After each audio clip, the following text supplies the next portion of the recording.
Hello and welcome to the Switching to Plan B podcast. I'm Robin. And I'm Jumbo. And today we'll be reviewing the Australian Grand Prix. Tyres are okay for Plan B. Right, so we'll start with Leclerc. Yes. P1. Yeah, and Grand Slam. Yeah. Very dominant by him, really. I wouldn't say Red Bull were really that much of a threat all weekend, surprisingly. No. He just looks like he's in a zone. Yeah. I would say definitely what we would call in the creative sector, the flow state. Yeah. I don't know, I went all like very posh there when I did that. I even did air quotes as well. What's happened? The flow state where everything's kind of aligning and working well. You're in the zone. Yeah. That's what sports people call it. You're in the zone. Yeah. Can also be said in the element, in your element. In your element. Yeah. Anyway, Leclerc was definitely in his element, let's say. Yeah. Just did so well all weekend, really. Even that Ferrari bouncing around like crazy as well down the straight seemed fine. Yeah. Like he got, what was it, to Grand Slam? So yeah, fastest lap, P1 in qualifying and race winner in the actual race as well. Just very dominant performance. I thought it would be closer. I thought Max would have given him more of a challenge than he did. Yeah, but if we move on to Max, he doesn't seem too happy with his car at the moment. I mean, he's annoyed with the fact he keeps breaking down. Yeah. Unacceptable, apparently. Which I can kind of half understand his frustration with that, but It's his second DNF yeah. out of 3 races. He's a long way behind already. Yeah. He's only finished one of the 3 races, as you say, and that's a lot of points. He's dropped, well, a maximum of 52 points if he'd won and got fastest lap in both of those already. Yeah. So a theoretical 52 points from 0 to 0 that's going to hurt the reigning world champion. Yeah. But like I think you were going to go and say, he doesn't look quite comfortable in that car though. No. Because the second safety car restart, which is the thing I most thought this is going to be Max's prime. He's definitely going to go for this because last season he would have done and tried going around the outside into turn one of this. I was going to say, no, I don't know what I was going to say, but of Leclerc, and he just didn't. No. And I thought, oh, that's interesting. Why has he not gone for that? Because I was just expecting Max just to send it because he does. Yeah. And that's didn't. where I was saying that I feel like he's not 100% comfortable with the car, so he's not really trying to push it because he's not sure where the limit is. Yeah.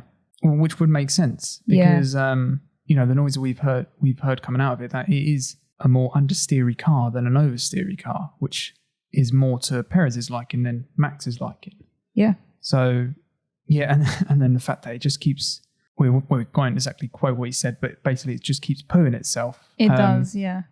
Bless the car. Yeah, doesn't look good. No. Doesn't look good. No. I'm sure Red Bull will come back though. Like Horner said, he'd rather fix a faster car than have a fast unreliable car than a slow reliable one. Yeah. But technically, the slow reliable Mercedes is ahead of them. So you could also say the slow reliable. It is a bit like a hare and a tortoise sort of analogy there a little bit. It will be interesting to see what happens. Moving on to Carlos, probably should have gotten, I don't know, P2 or something. Well, based on how quick Leclerc was, and bearing in mind, I think Sainz was first or top of the charts for FP1 on Friday. Yeah. And it just went downhill from there. You would, and yeah, if you think how good Leclerc is, I think with Sainz. I think his bad luck started on qualifying, and then it just race day. You would have thought that he'd been able to pick back the points, but it just kind of got worse. I think sometimes when you think about things too much, he almost tried to overdo stuff.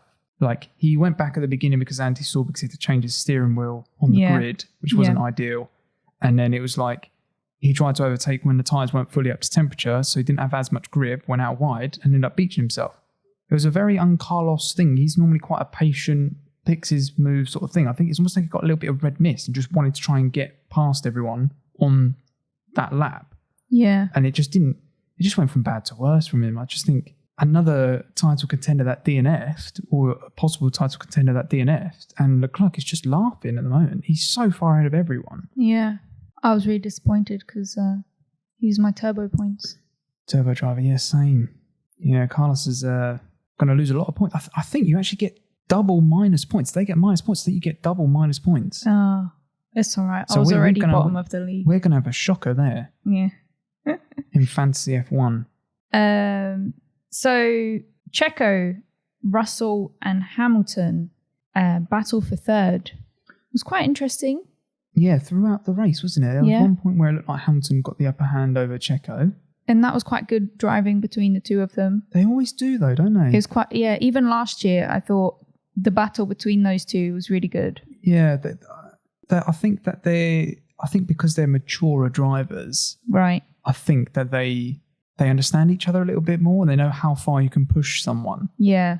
Maybe that's just a theory I have, but it's interesting that they are older drivers that have been in the sports for a long time. I think Checo's been in there for 11 seasons. I think this is Hamilton's 16th season, so they're definitely nowhere near rookies. Yeah, and it is just interesting that they have really good battles. Yeah, and I kind of think that if this is what it's going to be like for the rest of the year, it's going to make Perez a much better driver, having Lewis pushing him. Yeah, I agree with that, but to counterbalance that, I do think Checo's already a pretty good driver as it is.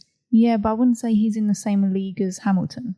No. And so I see what you mean, a bit like how Max kind of stepped up last year when you're fighting at the front, and a bit like Leclerc's done this season, I think. Yeah. Once he's got the car, he's kind of gotten to another level. Because it's like someone that's fighting for that position, you have to try and defend it. You have to become better, don't you? Yeah. So I think that's what it is. Like he's going to, not that he's not a good driver, he's just going to, step it up, get better, improve. And speaking of that, Russell, I think we're starting to see him. I mean, I thought he was a good driver already, but this season he looks very comfortable in that Mercedes already. Yeah. And Lewis is like, they've got a good relationship at the moment, and I hope it stays like that. But I don't know, he just looks very settled really quick. They won't be contending for championship, I don't think.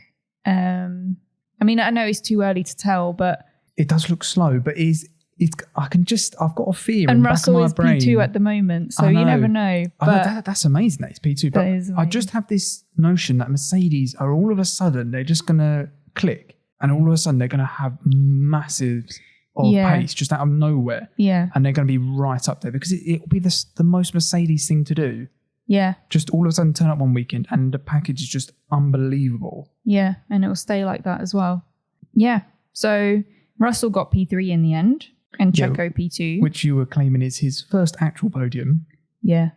Because I don't count Sparks. To me, that was not a race. Russell did mention that. He's like, I count it though. Yeah. And I was thinking, to be fair, that qualifying performance deserved a P2. It does. It just wasn't a race. But we won't go back into the craziness of Spa last year. Going down the grid, we got McLaren P5 and P6.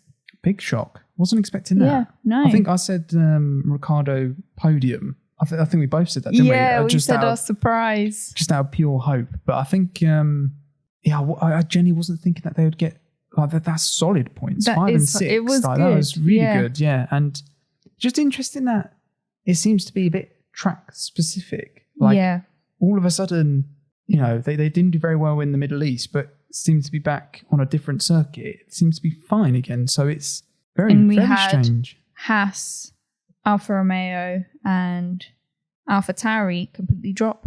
Yeah. It is. The midfield is going to be interesting this year, I think, because I assumed that the Ferrari powered cars, they looked so good in the first two races, and then they just sort of dropped right back almost. And what's interesting is the Ferrari and the Red Bull, they're both doing okay. Obviously, Max DNF, but they still have the pace. But then other Ferrari-powered cars, they're not doing... They don't show the same... No, consistency. Yeah, I don't know why that would be. There was a rumour that they were saying on Ted's notebook, or he was saying that maybe Ferrari have given them... turned down their engines or something, so they can't compete with them. And I was thinking, but they weren't actually competing with them anyway. No, it was about the Haas, wasn't it? Yeah. They were worried, so they turned down the engines. There's some weird rumours going around at the moment. So probably Haas fans hating on Ferrari. Haas fans? Is that a thing? I don't even know. Well, there must be some. I mean, I think there's a lot of Schumacher fans, and I mean, everyone seems to like K-Mag as well. So, but I don't know if they're Haas fans. Does that make sense? Yeah, I know what you mean. And I think you have Gunther Steiner fans, but I don't know if they're Haas fans. I think everyone's If you're a Haas fan, let us know, because I'm intrigued to see if there is like Haas Tifosi. I just can't picture it in my head. No. Maybe because it's an American team. Maybe there are Americans that are would like. make sense. Maybe I'm just being a bit naive there. Maybe we should start Hastafosi. Yeah. #Hastafosi.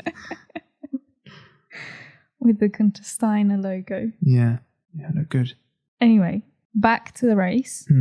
Albon had quite an interesting strategy. Yeah, I think probably the most interesting strategy, I think. Yeah. Just stay out forever until basically you have to come in. The last lap. Yeah. Yeah. It just worked, didn't it? I was looking at it going, I don't think this is going to work. They're going to lose. I don't know why they're doing this, because they're going to go out the points anyway, because he was P7 at the time. Yeah. Oh, this is stupid. And all of a sudden, he's there in P10.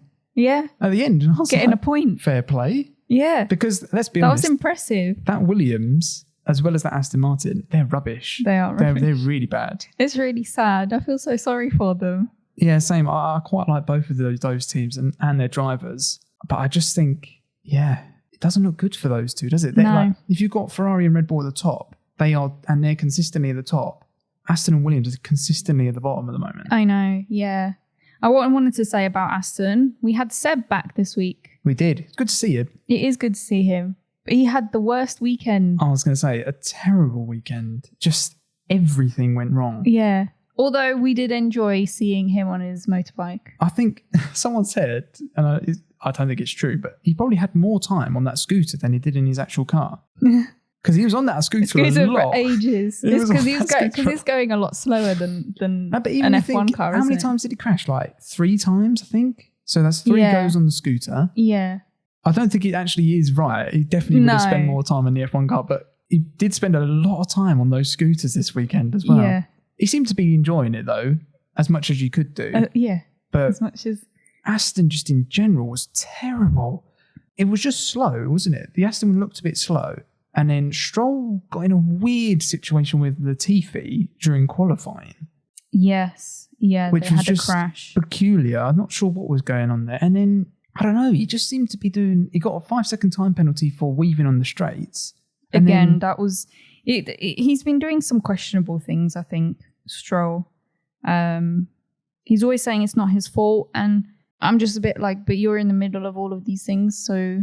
At some point, you have to take part of the blame as well. Because it's like there's my bad judgment, I was trying to not let Bottas get past. Yeah, because he shoved Bottas off the track as well. Yeah.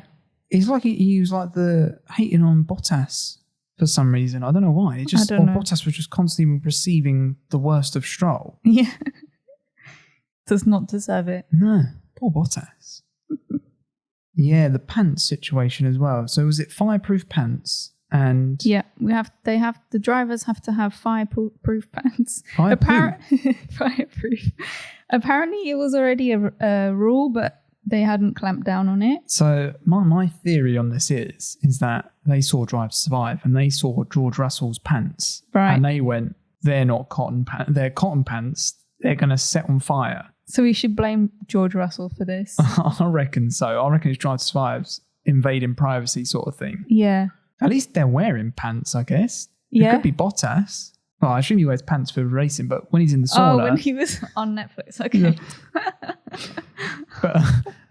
But what I was going to say is that, also, what I don't get is, who's going to check if they're wearing fireproof pants? Yeah. I reckon that's Michael Massey's new job. Go on, Michael, you've got to go and check the drivers have got fireproof pants on for safety.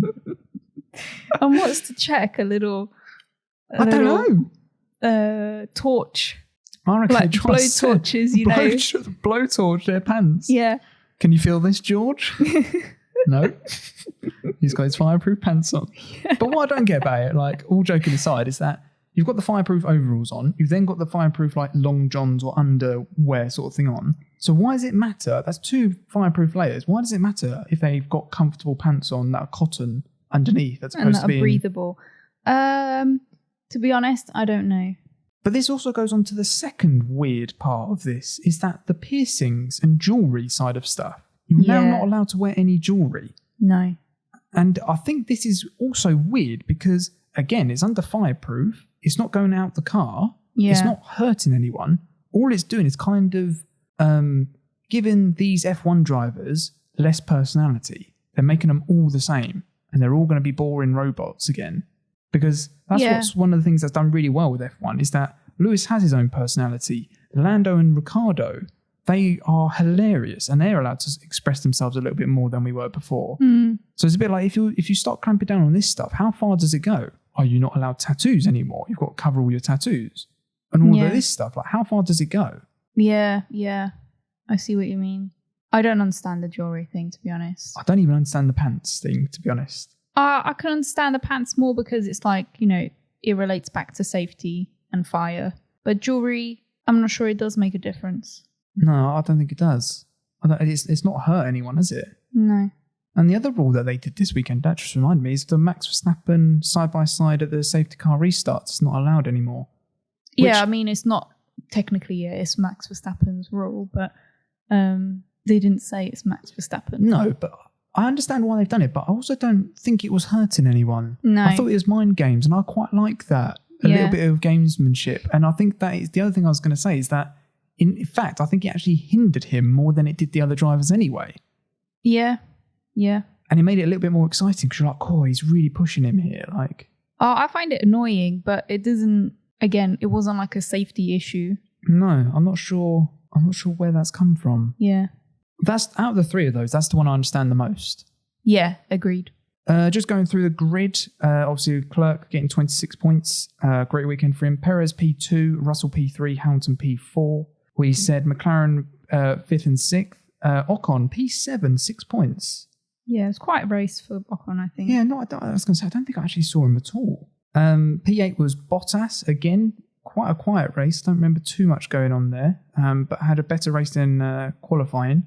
Pierre Gasly P9. Yeah. That's a solid result. He's always in the points. And then Albon P10, picking up the solitary point at the end. Zhou Guanyu P11, Stroll P12, Schumacher and Magnussen 13th and 14th. So actually, Schumacher ended up ahead of Magnussen. I think it's the first time he's done that this season. Yeah. Tsunoda 15th, Latifi 16th, probably the quietest race he's had all season, especially after qualifying that weird incident with Stroll. Yeah. And Alonso was 17th because he had to stop again because those medium tyres didn't work for him towards the end. Yeah. He nearly got fastest lap as well. Taking it away from Leclerc at the end, wasn't it, nearly? Yeah. And then our DNFs were Verstappen, Vettel and Sainz. That's it for today. We'll be back next week. In the meantime, if you want to follow us on Instagram, we now have an Instagram account. Whoop, whoop. Yeah, we'll post an image of each of the podcasts. If you want to leave a comment, questions, or just say hello, we'll be checking it and we'll get back to you. Yeah, and if you have questions, hopefully they'll end up in this podcast. Mm-hmm. There'll be a link in the bio on the Instagram that you can go to all the links. F1 Fantasy, our website, and Spotify, and all the other things, YouTube as well. Everything you ever need. So the F1 Fantasy link is there because we need to get more people in there so that we can be even further down in the leagues. Yeah. Especially after this week. We had a shocker this week, I think. We will do predictions and stuff next week's weekend. Podcast, so check in for that. And yeah. All right, so have a good week, everyone, and we will see you in the next episode. Take care. See ya. Tires are okay for plan B.